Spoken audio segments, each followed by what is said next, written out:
Good afternoon, everyone. So we have a problem here. An air heater supplies 50 kilowatts of heat to an airflow of 2 kilogram per second. The specific heat of air is 1.005 kilojoules per kilogram point K. So find the increase in temperature. So we have the given here. Heat energy supplied is 50 kilowatts.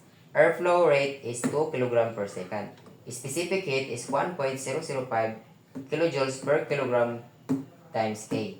So we have the formula here. Delta T equals Q over MCP. So we have the solution here.